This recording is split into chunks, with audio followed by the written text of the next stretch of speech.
Hello বন্ধুরা, সবাই কেমন আছো? আশা করি সবাই খুব খুব খুব ভালো আছো। তো আমিও খুব ভালো আছি। এই দেখতে পাচ্ছ হাতের মধ্যে কচি চাল কুমড়ো। তো চাল কুমড়োর পুর ভাজা করে দেখাবো, তার জন্য এই দেখো মা আমাকে চাল কুমড়ো কেটে দিচ্ছে।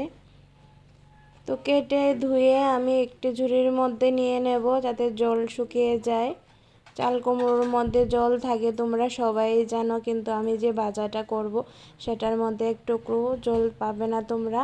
প্রথমে অল্প একটু তেল দিয়ে দেখো নুন হলুদ দিয়ে আমি ঢেকে ঢেকে চাল কুমড়োগুলিকে হালকা ভেজে নেব। তারপরে তো শুকনো লঙ্কা সর্ষে বেটে নেব আর পেঁয়াজ আর রসুনও বেটে নেব, সেটা এখানে উঠাইনি।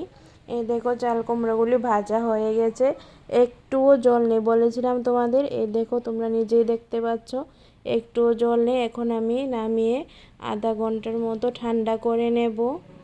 আর এখানে এই দেখো নিয়ে নিলাম রসুন পেঁয়াজ বাটা, পেঁয়াজ কুচি, কাঁচা লঙ্কা কুচি আর মরিচ আর সর্ষে বাটা একসঙ্গে নুন হলুদ দিয়ে মিশিয়ে নিচ্ছি।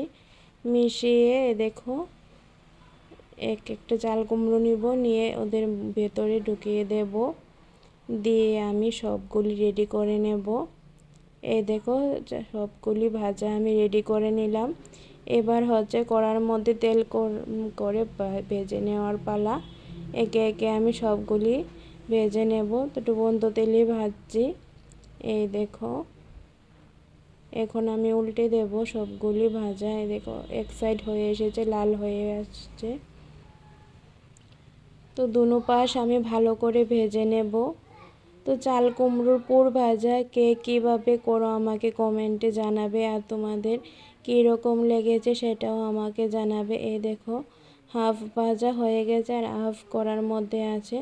তো এগুলি আমি তোমাদের তুলে নিচ্ছি। দেখো কড়ার মধ্যে একটু লেগে নিই। তো গরম গরম ভাতের সাথে পরিবেশন করতে পারো, দুপুরবেলা, সকালবেলা হোক, রাতের বেলা। তো আমার তো পুর ভাজা খেতে ভালো লাগে, তোমাদের খেতে কেমন লাগে সেটা আমাকে জানাবে। আর কি রেসিপি তোমরা দেখতে চাও সেটাও আমাকে কমেন্টে জানাবে। তো আজকের মতো এখানেই শেষ করছি।